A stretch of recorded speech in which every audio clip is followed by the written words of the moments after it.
the C-Town Sports Podcast. Wait for it, Seattle. Whatever you want to call us, that's who we are. We're here. We're rocking the WNBA gear today. Not on purpose. That's what we wore. You know, I was pitching our podcast on another podcast last night. That's why you're listening to this episode on a Tuesday. So amazing.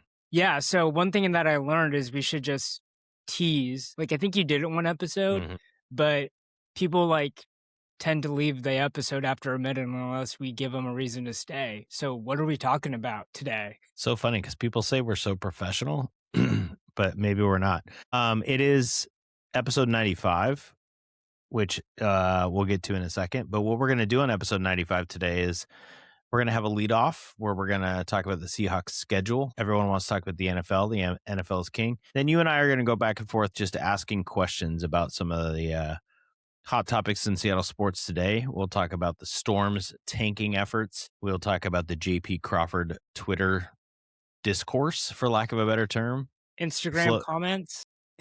Floating barges. We're going to talk about floating barges and not bridges, barges. And then we'll finish with the top 5. So that's but before we get there, I mean, now we're in the year 1995. I think this is what we have to do since we're out of jersey numbers. Yes. I'm thinking of NBA Jam 95. If that was Madden 95 was NBA Live is right, but it's funny you say that because 95 to me is the Mariners, like it's the 95 season. Yeah, but you're right. The video games, NHL and NBA Live 95 were like big years for those. Yeah, didn't they have what was the baseball game? Ken Griffey Jr. baseball was a little later on the N64. Yeah, but they had to have a Ken Griffey Super Nintendo game. Honestly, there was not good video game baseball games in the 90s. Football's fine. They had Madden. Yeah.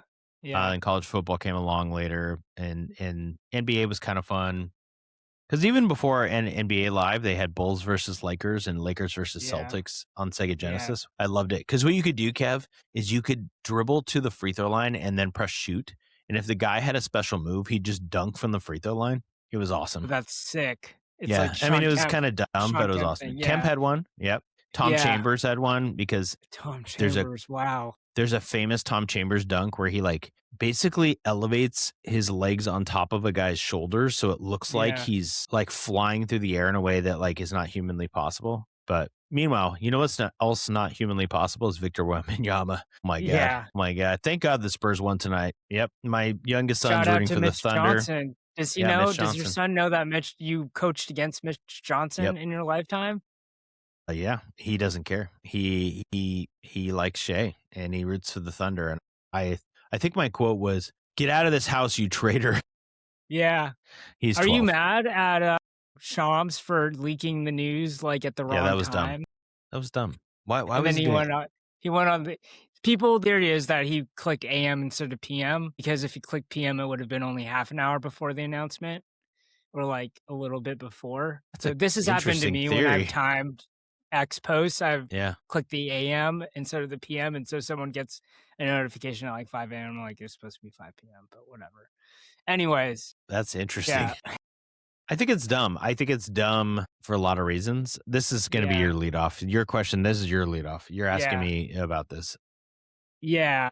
Fill people in on what happened in case they're not following. On the Shams thing? Yeah. So yesterday, Sunday. Was yesterday Sunday? Yeah, yesterday was Sunday. Shai Gilgeous-Alexander won MVP. Second back-to-back for the Oklahoma City Thunder. And in the wee hours of the morning Pacific time, I got an ESPN alert, push notification from the ESPN app with Shams tweeting out that Shai won the MVP award. And so this name is Shea. His name is Shea. Sorry. It looks like Shai, the group from the 90s. Yeah. That's how it's spelled.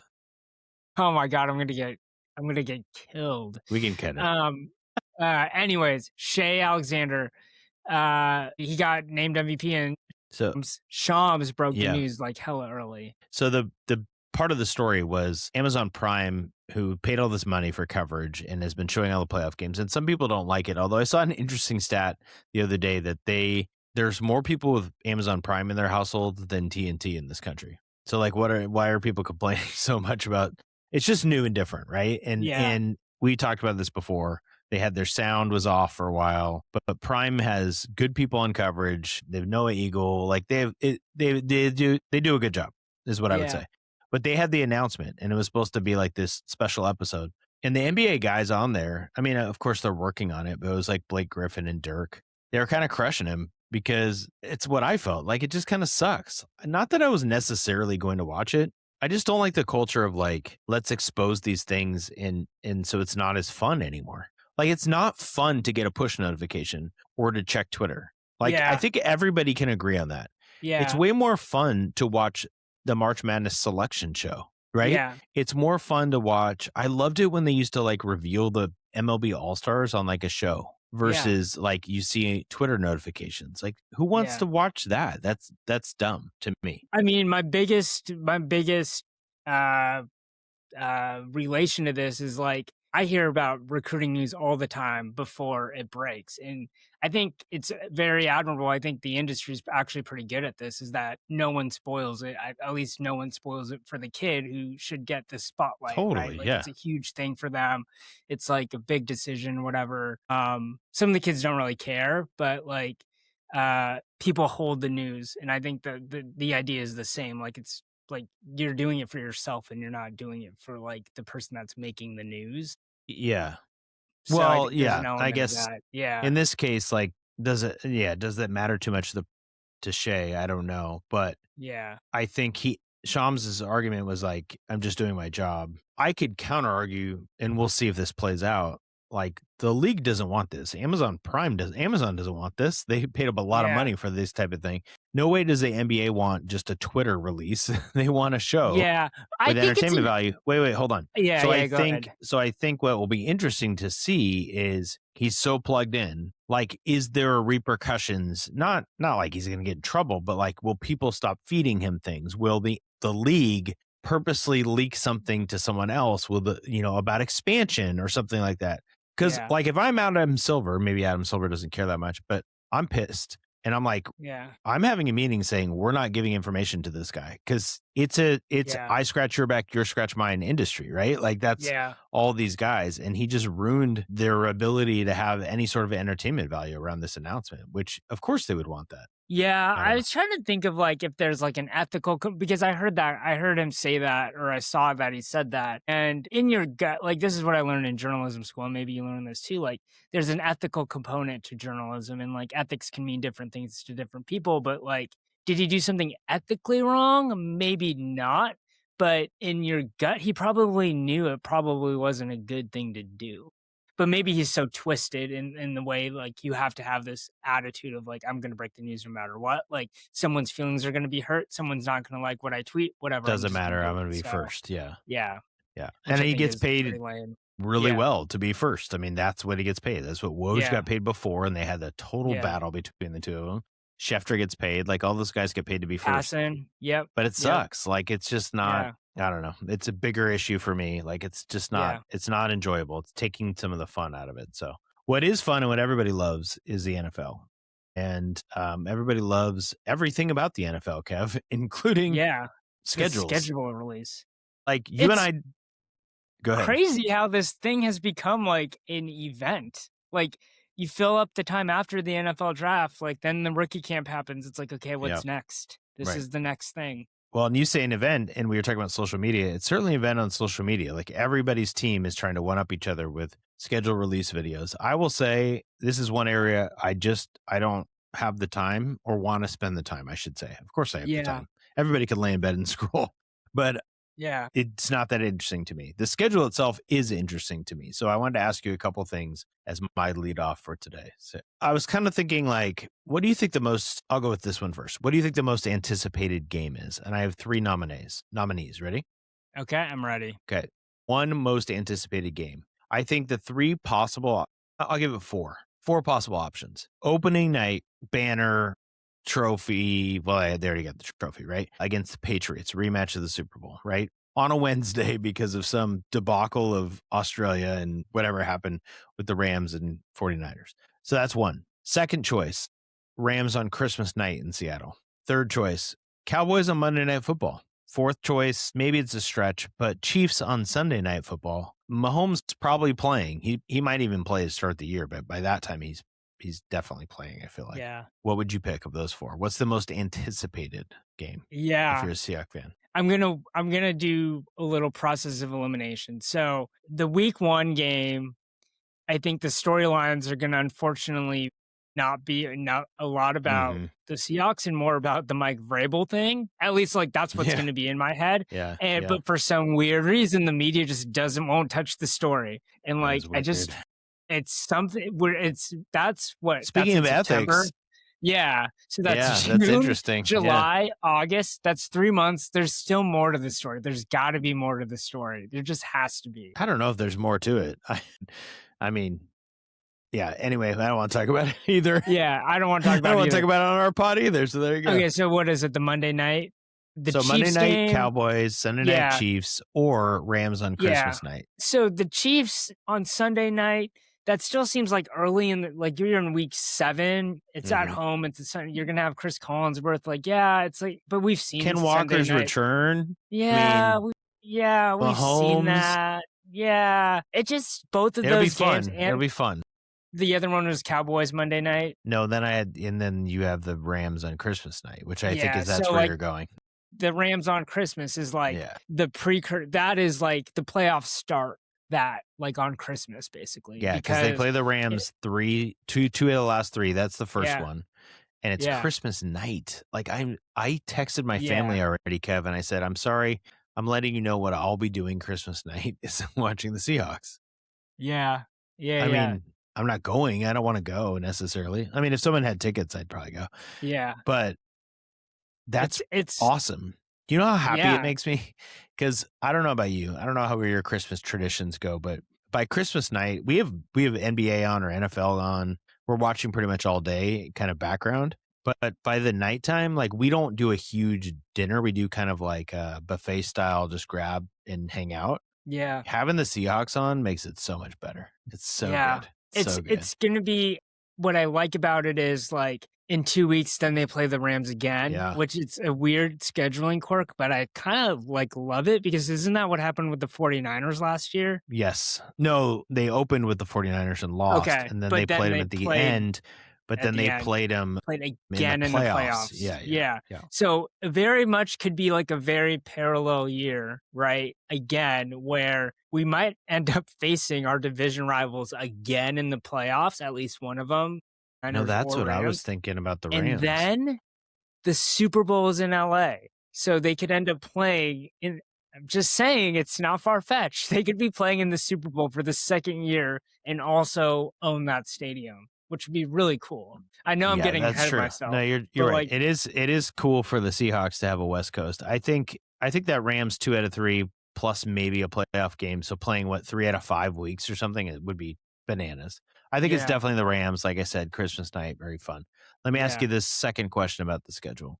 I'm going to give you 2 choices. The toughest stretch. So they're playing a first place schedule now, right? Last year, they did not play a first place schedule. And there were some stretches where it wasn't that tough. And especially when you look back at it, or games you were nervous about because of kind of history, like playing the Giants at home for whatever reason, or Giants just seemed like challenging. There were a couple games that I was nervous about, like I'm trying to think of, the Panthers for sure. At one point I was kind of nervous. That Steelers game early in the year that they won was a big one. So you never know how the season's going to play out. But here's what I was thinking. Okay. So there's a middle of the season stretch. We alluded to at least one of the games. They go starting in week 4, Chargers at home, Niners at home, at Broncos, Chiefs at home, Bears at home. So the good news is it's 4 out of 5 at home. The one road game's at the Broncos, who some people think will be in the Super Bowl. Chargers, they've got Mike McDaniel as offensive coordinator with Jim Harbaugh. Obviously, the Niners. You got the Bears, who were a good team last year. That's one stretch, okay? Keep that one in mind. Second stretch is the end of the season. We already talked about some of this. Giants at Eagles, Rams at Panthers, at Rams. Not easy. So Giants and Panthers are kind of tricky. Like, who knows? They could be better than we think. But the at Eagles, Rams, and at Rams, 3 out of the last 4. Yeah. That's gonna be tough. I kind of lean to that one because it's end of the year, injuries, you're battling for, and you have to go to Philly in December, and then you have to play the Rams 2 out of 3. Yeah. a kind of up and coming Panthers team in between as a total trap game. Like, it's a hard schedule. Yeah, and we'll be talking about this, but now as we're heading into the next NFL season for the Seahawks, I think the main storylines are going to be like about the pressure to repeat, and also what are fair expectations. And I think that last season was fun because I felt like the expectations weren't really like, it was like, oh, let's make the playoffs and make some noise, but like no one in their right mind was like, it's Super Bowl or bust. And then they go ahead. You were. You're the one that predicted it. Remember? So yeah, I do remember. It was a little later. It wasn't like it was week one. Yeah. Anyway, so it'll be interesting. Yeah. So did you watch the Seahawks? Oh, go ahead. I was gonna say, would you go at the end of the season stretch as the hardest? For sure. Just because of the pressure too, like I think there's going to be stuff on the line at that point, right? Like home field advantage, the division possibly, like things like that. Like if they played the division the right way, like they should be going in and being able to control their own destiny against the Rams. By entering the schedule, here's what I asked Claude. I said, Claude, predict wins and losses for Seahawks 2026 schedule based on Vegas odds. What do you think the record Claude gave the Seahawks for 2026 based on Vegas odds? So there's 17 games? Yep. Or 18. There's 17 games. And we just talked about how hard the schedule is this year, right? Yeah, I think Claude gives us 6 primetime games. 12 or 13 wins. Very good. The 13-4. Yeah. They're favored in good enough to win the division, I think. They're favored in 14 out of 17 games. They're not favored. Weirdly, they're not. Oh, no, it's at San Francisco. They're not favored. They're not favored at Philly, and they're not favored at the Rams. Those are the 3 to start the year. Yeah. Their biggest game they're favored by is the Cardinals by 13.5 at home. This is before any games have been played, obviously. Yeah. And they're predicted to start the season 10-0 before they lose a game. Not happening. By this thing. Yeah, it's not going to happen, right? Last thing I'll say about the schedule is that it should be really fun, right? So you get Patriots to start the year, primetime game, only game of the night. You get your Thursday night game against the Broncos at the Broncos. That's pretty fun. Followed by Sunday night football Chiefs, followed by Monday night football Bears. Then you fast forward December, Monday night football Cowboys. And then you have a Saturday away game Eagles. It'll be the only game in that time slot.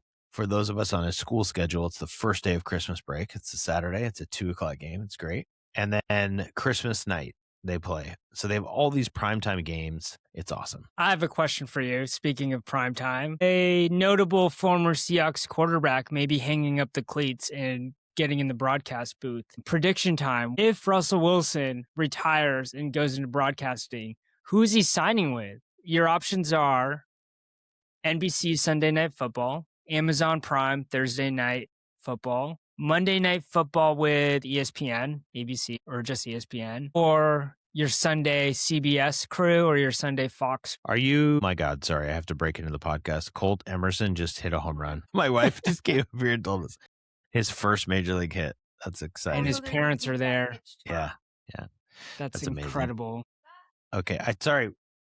I can't hear you. I love you. She's very excited. My wife's very excited about Colt Emerson so much. Yes. She's trying to give us podcast topics as we go. I love it. Okay. Russell Wilson. He's not going to be on Monday night. Well, sorry. My question was, are you asking about studio or like color commentary during a game? I think there's no way he goes straight into commentary. That's what Tom Brady did, right? And he wasn't very good to start. But I bet Russ is one of those guys on the desk. He's like one of those 6 guys. And he's definitely destined to be on Sunday Night Football. Okay. Because the guys on Sunday Night Football, no offense, we don't have a contract with them. What do I care? They're just kind of like, it's Jason Garrett of the Cowboys. You're just not getting like a ton of insight. It's perfect for Russ. Just like sound bites that don't say anything. Like Tony Dungy's been on there. Like there's not a lot of in-depth analysis. Even with the Amazon Prime, you got Sherm up there and like Whitworth and Fitzpatrick, and they really like do Kelsey sometimes. They do some like really good stuff. Booth, they do some good stuff with like analyzing the game. Yeah. I mean, he could be kind of a CBS morning, but, I think they have Burleson and Sims and Boomer's like decent. it's got to be NBC Sunday Night Football. Like they're just gonna roll him in. Asked. They're gonna roll him into that cliche show, and he's gonna fit right in. Yeah. God, I can't believe we're podcasting and I missed Colt Emerson's first home run. That's amazing. Yep. That's all right. Okay. We do it for the people. All right. So speaking of Colt Emerson, why don't we jump into some questions that are just going around here? So yeah, I'm gonna talk to you first. The JP discourse on X in particular is sort of insane. Wait. Did you jump into our Instagram and TikTok video comments? Like people were getting into it. I saw some. Yeah. But this is the point. Like everybody's like gone bananas. Like it's like they're arguing the merits of I can't even come up with anything. I don't know. It's like a Supreme Court opinion. I read this great Atlantic article this week. Okay. It's in the last issue. It's a monthly magazine. I don't know if you read long form journalism anymore, Kev, but great article. For the people, a magazine is this thing that it's printed out. There's stories, usually at least 1,200 words. Yeah, this one has less pictures, more. I mean, it has nice pictures, but it's not like Ranger words. Rick, like picture magazine. It's what you read to prepare for the SAT or the LSAT. Yeah, and it's not Sports Illustrated that's using all bots to write their stories. Are we going to get sued for that? The Atlantic has this cover story about what is the best free restaurant bread in America. Cheesecake Factory. By far. Okay, see that they talked about Cheesecake Factory in the story, and it's an awesome article. I recommend everybody read it. It's totally entertaining. It's great, and it's just beautiful journalism. Like because she like analyzes everything, she gets into it, but she's funny. Like it's really, really good. Okay, that kind of question elicits people's strong opinions, like you just had. Yeah. And that is like JB Crawford to the Seattle sports world. Because when you talk about JB Crawford, people are either on maybe our side where we're kind of a little bit more defending him. Yeah. Like I'd throw out the fact that he is a WRC plus of 123, which is higher than Julio, Canzone, and Naylor. Mm-hmm. That he's got a BABIP of 224 with a 24% line drive rate. His line drive rate's the same as Ben Rice on the Yankees and some guys who are really playing well this year. So I'd say he's been pretty unlucky, and he like draws a lot of walks. He's a really good hitter. And he gets hit by pitches a lot too. And with Brendan Donovan out, right? Yeah. Like they need him to lead off. He gets on base. He's a good leadoff hitter. And I don't know that anybody's like totally having issue with that. I feel like, well, here's my question for you, Kev. What are people's issues with JP Crawford? Why do they want him out of this team so bad? I think the biggest, so the way we framed it up last week was that you asked me whether he should move to third base. And I said, no, he's the captain of the team, right? Like this is his position. He's a cornerstone guy. La da da da da da da. And I acknowledged that he was horrible at defense, probably the worst defender. And you had the stats to back it up. And so I think that most of it is just like he sucks at defense. So then the solution is, well, like, do you just completely want him off the team for someone that's unproven, right? Like people love hypotheticals. They love to be optimistic. They love the unknown prospect, right? Like there's just some allure about it. But like people forget he was on this team last year that made the playoffs. He was on the team before that broke the drought. Like he was a key player on this. Like without him, those teams don't make those runs. And it's not that he's that much worse or like. Yeah, but why do people want him off? Because of the defense? I think because of the defense. Is that the number one thing? No. I think it's that combined with the fact that Colt Emerson. Okay, what you said. Yeah. He's hit a home run tonight. So like, I know, right. I mean, it's like, sorry, your point. Yeah, I think is what I agree with the most is like people love the shiny new that's unknown, right? People people so excited about Dustin Ackley and so excited about whoever else. Jared Kelenic. Yeah, Jared Kelenic playing for the White Sox tonight. Bring up Kate Anderson right now. Like, ship Luis Castillo out of here, which they did. They put him in the bullpen, although they're calling it piggybacking as my wife asked us to discuss on the pod. I think maybe this is the best of both worlds other than Brendan Donovan being hurt and he's one of your better players. But Colt Emerson being able to play third and JP staying at short is probably good. And then when Donovan comes back, Adam Jude, I think, already said they'll move Donovan around, which is probably great. He can DH sometimes. Yeah. He can play left field. He can play second for Cole Cole Young could absolutely take a day off here or there. He's not. Yeah. He's amazing on defense. And then Donovan can give Colt a day off, and then Colt can give JP a day off, and you don't have to have Leo Rivas on your roster. You can, or Patrick Wisdom, who they brought up for him. You could have a better roster. Yeah. Colt's going to be the shortstop next year. It's happening. So just enjoy JP while you have him. You don't have to crap on JP. Just enjoy him. That's what I think. Know. People were really like, wow, the front office, this is exactly like, and I think they were trying to like, maybe they were attacking me, but they were just attacking the idea too. But it was the trauma that people have with this front office and this franchise. Like, dude, they know what they're doing. They made the playoffs last year. Like, we were a couple outs away from the World Series. Like, let's calm down, everybody. Like, it's potentially like if you really took an objective look, which people can't do. Yeah. I mean, maybe the standard's so low and that's where people are coming from, but isn't it the best job the front office has ever done? Yeah. I mean, you could go back and say drafting Griffey and A-Rod, but could you? They're the number one pick. Like, everybody was taking them, right? So the Randy Johnson trade was excellent, right? When you're building those old teams, obviously trading for Buhner. So like maybe that era is better and getting Edgar, but they've built this model with this team. They have all these prospects, some of which have not panned out. And then they went out and they got Julio internationally. And they have pitching depth, even if it frustrates us at times. They seem to get relievers who can do stuff out of nowhere. You know, I don't know. I think people are way too harsh on the front office, to your point, for a team that got the farthest this team has ever got. This franchise has ever. Well, let's stop talking about the front office. I want to ask you a question about. Yes, please. There's two questions here. The first is, what injury concerns you the most? Mm-hmm. We'll start there. It's got to be Brendan Donovan. I think Brash will be activated tomorrow. Just coming back. Because he pitched yesterday in Tacoma his second, and they said he only needed 2. And then I'm guessing they didn't activate him tonight because he wasn't going to pitch tonight. So keep the bullpen arm. How about he'll Cal's be activated oblique? Tomorrow. I probably should say Cal. I'm going to say Donovan, though. I feel like Cal, the way they talk about it and the level of injury, he really just needed an IL stint and he's going to be okay. Could be totally wrong. Donovan's getting shot up in 2 places, coming off hernia surgery. I don't know that he's going to be ever fully okay this year, which goes to stop crapping on JP. We need him. Like, did you see the starting lineup tonight? This is like an 8 era lineup for a second here. The ones where we used to look back and go, my God. I mean, the start is great, right? So you go JP, Julio, Randy, Josh Naylor.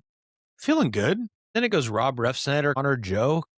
Something went wrong when Refsnyder was batting 5th. Cole Young, Colt Emerson, exciting.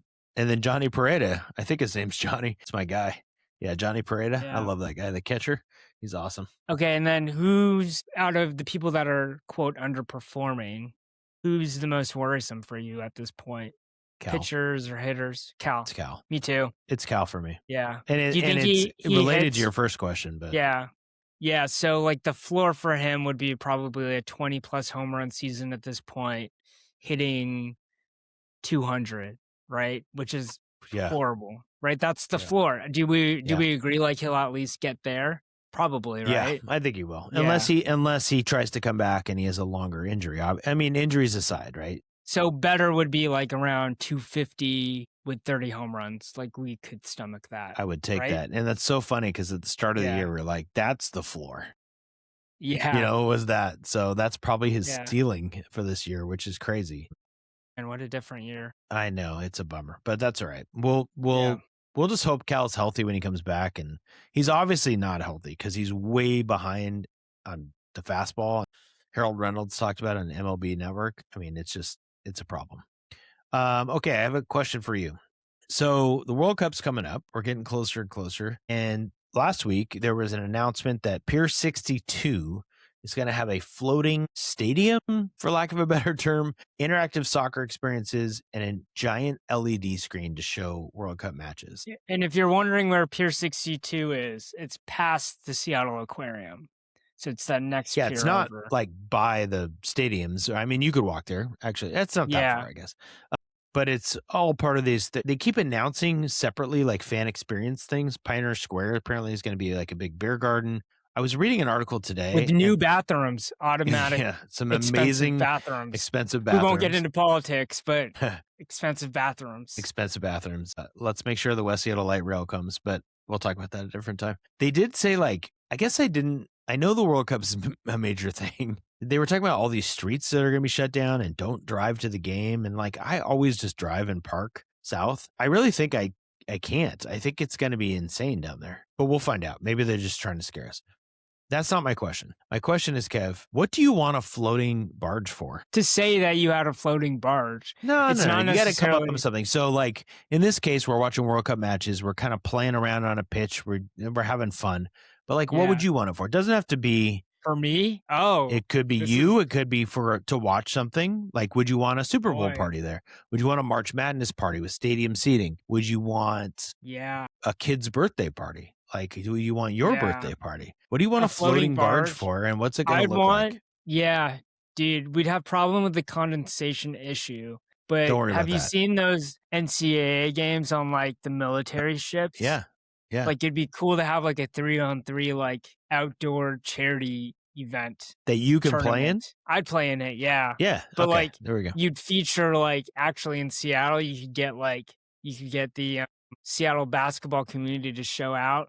This is great. People that are planning for the Sonics, just listen to this idea. Get this floating barge. Just don't let it go. Don't let it get destroyed after this World Cup thing. Keep it, and then do this 3-on-3 basketball tournament idea that I have. Yeah, it'd be great. Love it. That's good. How about you? I think they should. I think that's a really good one. I think I would want my 50th birthday, which is in 3 years, even though it's January and it'll be freezing. Dang. So maybe I push it. Podcasting? No, probably not. I push it to summer and I get to watch a Mariners game with like friends, family, with like whatever food I want and like very comfortable, like couch type things on the turf. And then maybe on the side, like a hoop and a pickleball or tennis court. What are we joking? We should set up a podcast studio on the barge and do a live show. That's not my dream. That's not my dream. Okay. You have one more question for me. It's not that one. So the Storm are 2 weeks into their season. We're in our WNBA fantasy league. Did you win? I did. Of course I did, Kevin. Yeah. Christine was afraid that you're going to talk trash on the pod. Here's your moment to talk trash. Yeah. So anyways, the question is the Storm are like they won a game, right? So they're 1-1 or 1-2? They're 1-3. They're 1-3. Okay. Yeah. And if you go to tankathon.com/WNBA, you'll see that there's a 7-team lottery. And so the higher you are up with a worse record in the past 2 seasons, right? This is the twist. It's not just this season. So last year, maybe they should have lost more games. Like, are you watching tankathon.com more than you're watching the actual games? Like, what's your approach to Seattle Storm fandom? I'm wearing my hat. You're wearing your sweater. Yep. They're losing games. My approach is I'm very happy with the results so far. Yeah. I'm on record and I've told friends this privately. I've said it on the pod. Yeah. I absolutely want them to have a year in which individual talent develops. So Fam is coming back now. I want her to get better. I want Malunga to get better. I want Flage to go through all the ups and downs of the season and get better. And I want them to suck as a team. I want them to lose. Yeah. I want them to get a high draft pick. I think that's the only way the franchise changes. And we talked about this before with tanking. Like and I've had this conversation with people and they're like, the tanking sucks. It's no fun. Yeah. I'm not watching these games. Just to be clear, I will watch the Storm when I get a chance, but I'm not actively watching them. I'm just monitoring the results and going to watch them when they're better. Like they're just not better. Now, when Fam plays, maybe Ezzy comes back, they're a better product, but they're not terribly exciting right now. They're not appointment television for me. Yeah. Because they're not very good. They're last in the WNBA in points per game. So right now, their 2-year winning percentage is .500. And if the season were to end, they'd have the 4th best odds, which is I forgot it's based on the 2 years. Yeah, so I gotta really pay attention to this. They literally went 24-24 last year, so that doesn't make sense. Why do they have something's wrong with this? But anyways, right now they have the 4th worst record in 2 years, and then that puts them at 10.5% odds to get the number 1 overall. If you go up a notch, number 3 would be 16%. Up a notch, number 2 would be 24, and then like 35% is number 1. And the Connecticut Sun are 0-4 right now. So I think the Storm must have been 23-21 last year. And that's why they're 24-24. I'm looking at it now, the 2 year. Yeah, that makes sense now that I look at it. Yep, that makes sense. So I think that's so. How you're I don't think the Connecticut's. I don't think they can. I don't think I'm they simulating can the lottery right now, just to see who wins.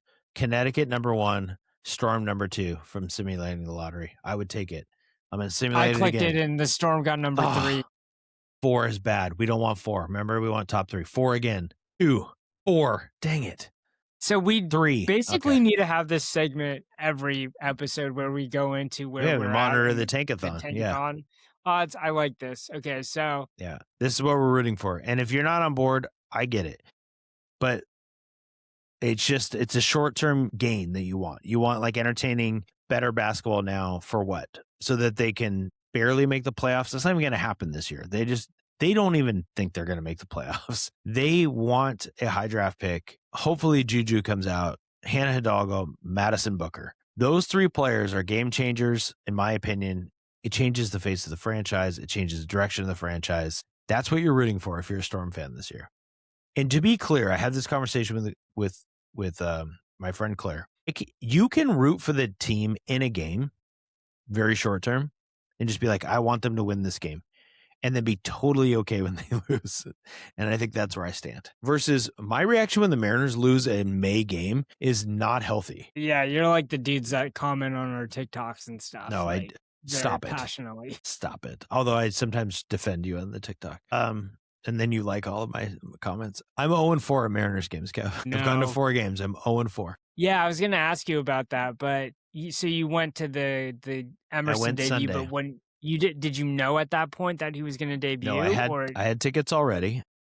Yeah. And I was planning on going, and then I found out, I was like, maybe I don't go. 4:00 Sunday, though, is beautiful out. It was really nice. Yeah. But I was like, maybe not. As soon as I heard Emerson, I was like, I got to go. So I saw him get his first walk. That's exciting.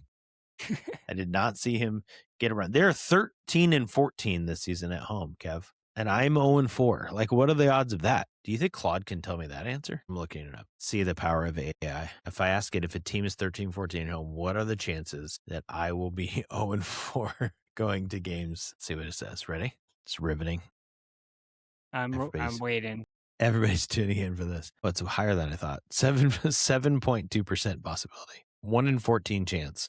Feels like it would be bigger, smaller chance than that. Well, there's a better than 7% chance that you're going to love this top 5. You ready? I'm ready. Okay. Do you have one for me, or are you just making it up? I was looking for it really quickly to make sure that I got it right. We're doing Seahawks draft. On Sunday, the game I went to, the Mariners game, they had all the Seahawks rookies plus Cooper Kupp, which I had a question. Did Cooper Kupp pay for all the rookies in the suite? Was it just random that Cooper Kupp was also at the game where all the rookies were there? I have lots of questions that were not answered, but they were showing the rookies, and this has to do with rookies in the NFL draft. I got to pull my thing up here. So their top draft pick, pulling them up right here, just so I have all the information in front of me. Jadarian Price from Notre Dame, right? First of all, threw an absolute strike first pitch. Unbelievable. Great. Mariners won 6-1, by the way. Yes, they did. Cole Emerson, hero. Brian Wu, the only pitcher who's good again. And I was like, Jadarian Price, Notre Dame. That's interesting, right? So I'm giving you a potential answer. And then I thought, I wonder how many people from Notre Dame were been drafted all time by the Seahawks. Yeah. But then I thought, you know what I should do? I can sort this. I can give Kev his choice. He can pick the school, and then he just has to name 5 players drafted. So you could do Washington, or you could do Notre Dame. You get Notre Dame love, don't you? Yeah.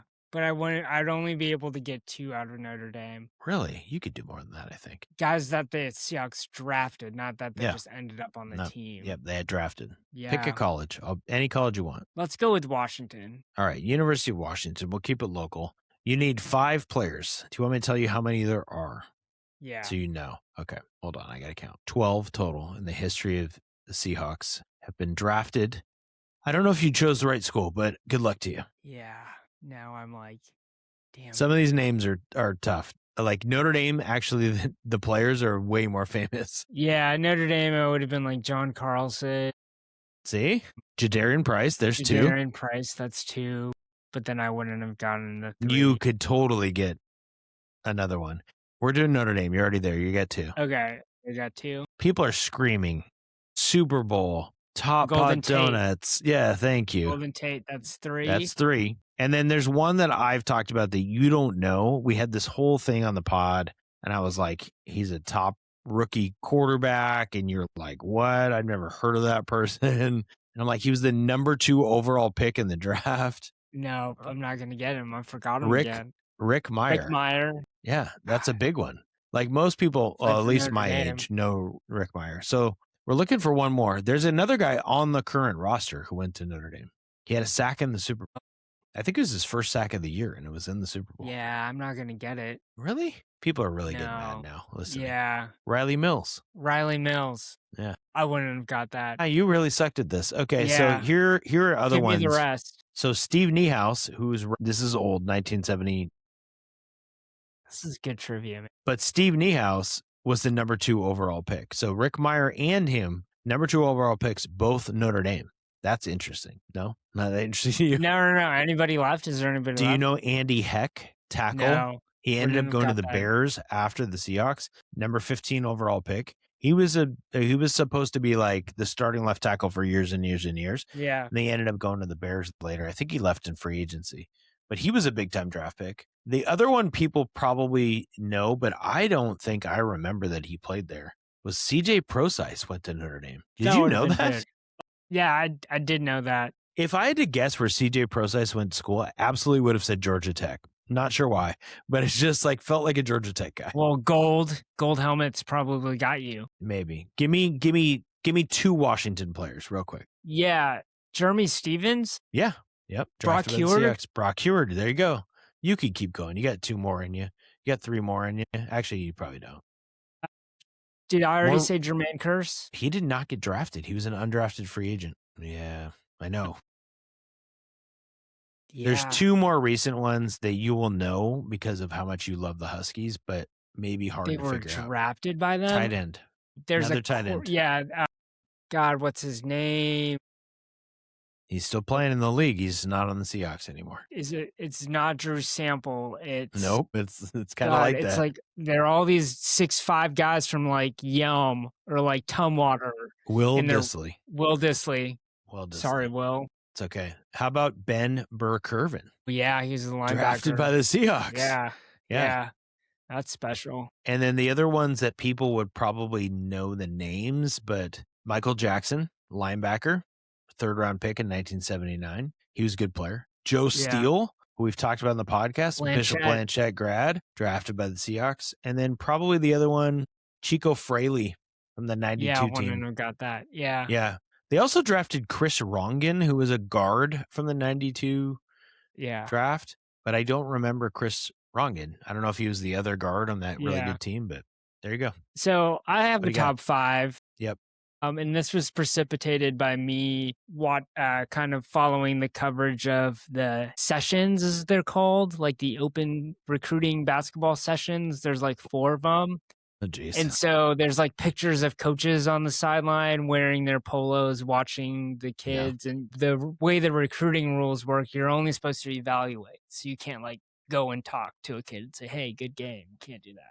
Anyways, I was just thinking before we get into this trivia question, like, I really, really want to give you choose a school, choose Santa Clara. I want to give you a Santa Clara polo, and I want you to go one of these sessions and just sit on the sideline and just see if people take pictures of you thinking you're a Santa Clara coach watching these kids. Did you see the clip of the guy wearing the Duke shirt? Sweatshirt, and he's like, it's just my friend's dad, but he's standing in a way that looked like he could coach. Yeah, I like this. I could totally do this. I think you could pass as a Santa Clara D1 men's basketball coach. I just need Felix to keep playing a little bit longer because 6th grade, I mean, there are some tournaments he plays in. He's going down to Arizona to play in this Under Armour thing. So I could definitely find a school that's Under Armour, get a polo, and I could convince some 6th grade moms and dads that I'm recruiting their kid. Yeah, that'd be great. I can't. Hilarious. Yeah, that would be funny. I should do so, Santa Clara. I could totally. People would be like, "Is that Herb Sendek? Is that who that is right there? Is he recruiting my kid?" I think I 100% think of like most of this is probably performative. Like they're not actually evaluating these kids; they're just showing up to be. It's very much performative. Yeah. Yeah, they've seen them so many times.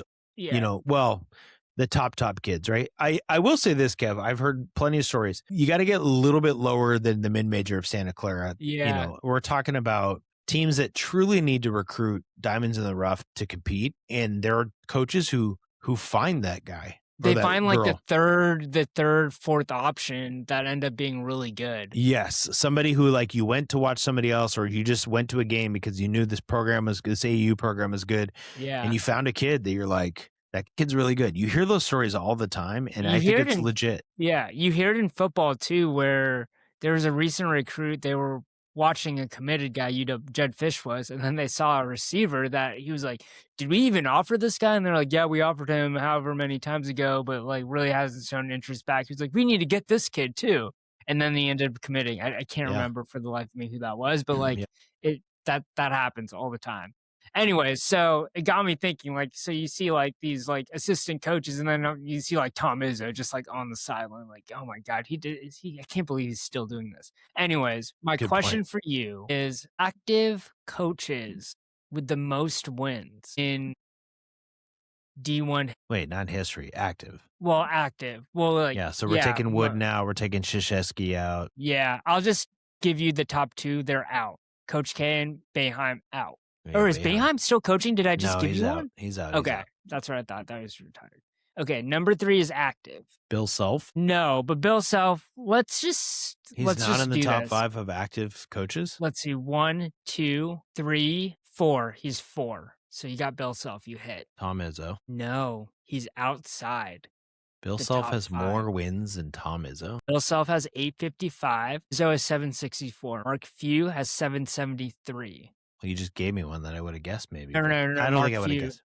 No, Mark Few's number 6. I know. I wouldn't have guessed him, but you just gave me one that I don't guess now.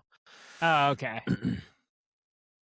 Calipari's got to be on there. Yeah, Calipari's number 4, 905. Yeah, can you be number 4 all time? I can, because he coached UMass with Lou Rowe and Marcus Camby, Edgar Padilla when I was in like high school. Yeah. And they were good. That's a fascinating story. The fact that he got UMass to be the number 1 team in the country is bananas. Yeah.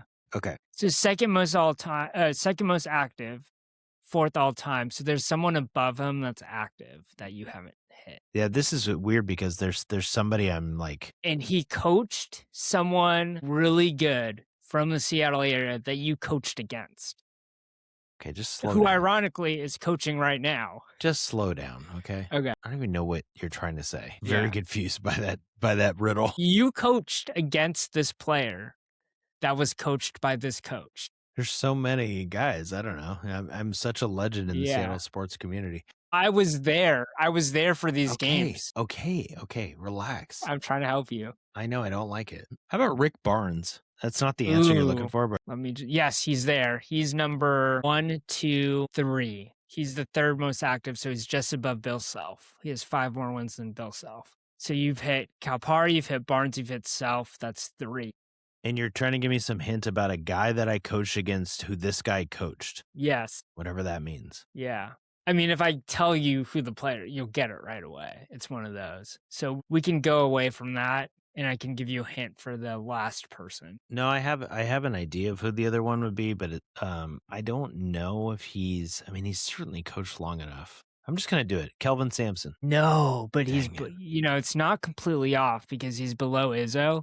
Sampson's at 754. Because Sampson was coaching the Cougs like so long ago. Yeah. He coached Mark Hendrickson, I think, who pitched for the Blue Jays like 20-something years ago. All right, who's the guy we were talking about?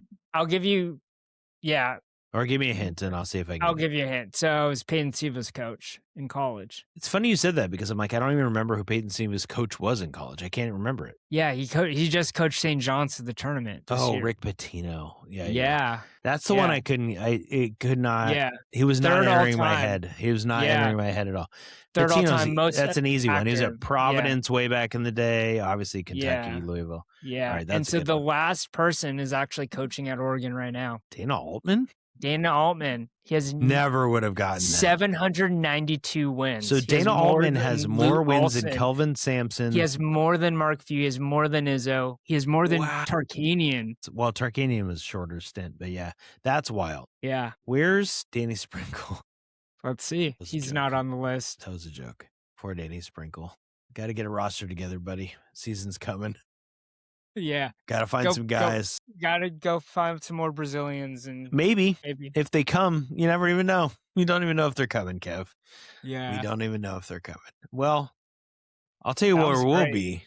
I mean, there's a 50-50 chance we're here next week for episode 96, and you should find out if we will be here. You should tune in and see what kind of interruptions we have, how piggybacking goes, whether we're floating, barging, whatever. Yeah. Man, it was great chatting. We'll be here next week. Thanks for listening.